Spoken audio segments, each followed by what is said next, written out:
acara ini, Kapselindo hari ini tidak hanya berbagi pengetahuan, tetapi juga untuk memperkuat komitmen untuk ciptakan budaya berkendara yang lebih aman, tertib, dan berkeselamatan.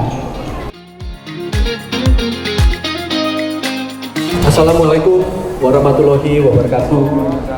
Shalom, Om Swastiastu, Namo Buddhaya, salam kebajikan. Kami hadir di tempat Pertamina Lubrikan. Itu terkait dengan pemadaman baterai EV. Kita ini tahu bahwa populasi EV akan semakin lama semakin banyak. Khususnya ketika kita melihat keadaan geopolitik pada saat ini ya, perang di antara Israel, Amerika dengan Iran itu menyebabkan harga minyak terus naik, terakhir sampai 140 USD. Nah, ini akan mengakselerasi perkembangan baterai listrik. Nah, kemarin waktu kami hadir di acara Pertamina Lubrikan, di tempat di Pertamina Lubrikan, itu kami menyaksikan sendiri betapa sulitnya memadamkan baterai listrik. Nanti akan dijelaskan sama para narasumber juga. Nah, waktu kami melihat itu pertama kali saya melihat ya, dia itu bisa menyala tanpa udara. Dan memadamkannya itu mirip sama lilin ulang tahun kalau kita tiup nggak mati-mati. Apinya kayak las dan disemprot, nyala lagi, disemprot, nyala lagi, disemprot, nyala lagi sampai baterai itu habis. Mungkin Bapak Ibu sekalian juga mendengar ya beberapa waktu lalu tentang kejadian Teradrun yang mengakibatkan banyak orang meninggal pada waktu itu. Dan juga meninggalnya bukan karena kebakarannya, tapi asap yang dihasilkan dari kebakaran tersebut. Nah, setelah acara tersebut, waktu itu kami juga mampir ke sahabat kami di Pemda DKI ya, Pak Aspem, Pak Sigit. Pak Sigit juga menyampaikan tentang betapa sulitnya memadamkan baterai ini. Oleh karena itu, acara ini terselenggara atas concern tersebut. Nah, di sini kita menghadirkan para narasumber yang berkompeten ya, Pak Ketua KNKT, kemudian dari KLHK, dari Basarnas nanti, tentang bagaimana penanganan baterai EV ini ke depan.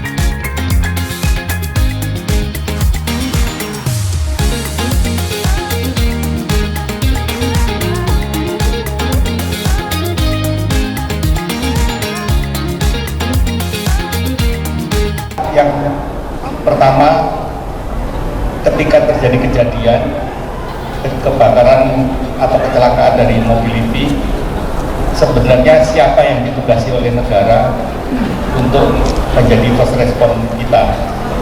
Karena mobil EV kalau kecelakaan, high voltage-nya terhempas atau terekspos, ketika mau nolongnya juga harus pakai pakaian anti statik supaya tidak tersengat aliran listrik. Dan mereka juga harus diberikan knowledge bagaimana cara menolongnya. Kalau kecelakaan dan terekspos, masyarakat berani nggak menolong. Kalau mobil biasa kan mereka berani. Nah, kalau mobil listrik seperti apa? Ini juga hal-hal yang perlu kita cermati ketika kita menggunakan mobil listrik, agar mungkin lebih berhati-hati. Yang kedua, ketika high voltage-nya terekspos, kejadiannya pas hujan. Jadi nanti sebelum sampai ke mobil listriknya, karena hujan, mobilnya kayak belum listrik. Ini juga yang perlu juga kita waspadai mengenai apa yang menjadi hazard atau menjadi berbahaya di mobil listrik. Dasar hukumnya adalah 29/2014. Intinya adalah SAR adalah pencarian dan pertolongan, bukan masalah lingkungan atau kejadian yang lain yang mungkin bisa mengawali proses sebelum terjadinya pencarian pertolongan sampai nanti ujungnya adalah recovery baik dari korban, lokasi dan lain sebagainya. Apabila sudah kita melaksanakan tujuan terakhir saving life, menyelamatkan nyawa dan menstabilkan korban, terus kemudian mentransmit ke fasilitas kesehatan, selesai Basarnas. Namun untuk tugas tersebut itu perlu sekali kolaborasi, sinergi sampai terjadi soliditas dengan yang lainnya. Jadi Kementerian KLHK juga sudah melakukan pengaturan di Kementerian Industri pun demikian, mungkin Menko juga ada sendiri, pemerintah daerah melalui pemadam kebakaran pun demikian. Namun yang kami tekankan tugas kami adalah mencari dan menolong jiwa, hanya untuk orang aja. Bagaimana efisiennya kendaraan listrik. Bapak Ibu yang saya hormati, kejadian terbakarnya EV itu terjadi sekitar 10 kejadian, 6 terkait dengan terjadinya kebakaran listrik dan 4 kejadian yang masih nempel di kendaraan. Tadi Pak Ketua juga sudah sampaikan bagaimana teradron juga terjadi di wilayah Kemayoran. Kalau itu kebakaran biasa, kita sebutnya ada klasifikasi kelas A, kelas B, kelas C, kelas D, kelas K, dan terakhir kelas L katanya gitu. Kalau itu kelas A saja, yang namanya asapnya itu rata-rata kayak ngebakar rokok gitu Pak Ketua. Hati-hati. Itu kalau rokok asapnya itu 1 detiknya itu antara 0,6 sampai 0,9 meter pergerakannya. Begitu EV terbakar, hasil surveinya, hasil penelitiannya itu rata-rata antara 1 meter sampai dengan 4 meter per detik. Lihatlah bagaimana teradron itu terbakar. Kalau di Medan cukup banyak, asapnya warna hitam dan kecepatannya luar biasa. Teradron itu hampir 22 jiwa yang tidak terselamatkan.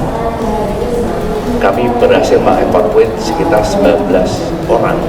Lihatlah dari mulai lantai 7 di atas kami berupaya untuk mengevakuasi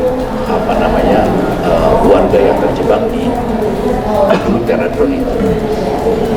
Tadi disampaikan Pak Ketua juga, yang meninggal itu bukan karena terbakar, karena asapnya itu tadi. Assalamualaikum warahmatullahi wabarakatuh. Selamat pagi Bapak Ibu. Dengan pertumbuhan kendaraan, artinya kalau kita lihat pasti ada lifetime-nya ya kendaraan. Jadi pasti nanti akhir dari pemakaian berakhirnya menjadi limbah ya. Tapi Bapak Ibu nggak usah khawatir, mungkin karena sekarang paradigma pengelolaan limbah itu lebih kepada pengelolaan daur ulang ya. Jadi kita upayakan semua produk yang dihasilkan lebih ke memilih bagaimana produk itu dirakit atau dibentuk balik dari bahan-bahan yang memang ramah lingkungan dan bisa didaur ulang. Jadi saya akan coba di sini memaparkan terkait dengan pengelolaan limbah dari baterai kendaraan listrik. Selamat pagi gitu ya Pak. Baik, Bapak Ibu para narasumber, Bapak moderator, Ketua Kamsalindo beserta jajaran. Semoga suara saya agak terdengar cukup kencang karena di samping juga kencang ya. Baik, saya diminta menyampaikan mengenai penegakan hukum korporasi dalam angkutan B3 khususnya baterai EV. Ini fotonya saya lagi pakai baju baju besi katanya, jadi di skip aja deh biar agak beda. Oke. Untuk penegakan hukum tadi Ibu dari KLH juga sudah menyampaikan ada beberapa dasar hukum sama yang dasar hukum yang dibahas ya, Undang-Undang Lingkungan, kemudian Cipta Kerja juga nomor 6 tahun 2023. Nanti Bapak Ibu bisa materinya bisa dibaca lebih lanjut ya. Kemudian untuk kenapa penegakan hukum dalam baterai EV ini menjadi urgensi gitu ya.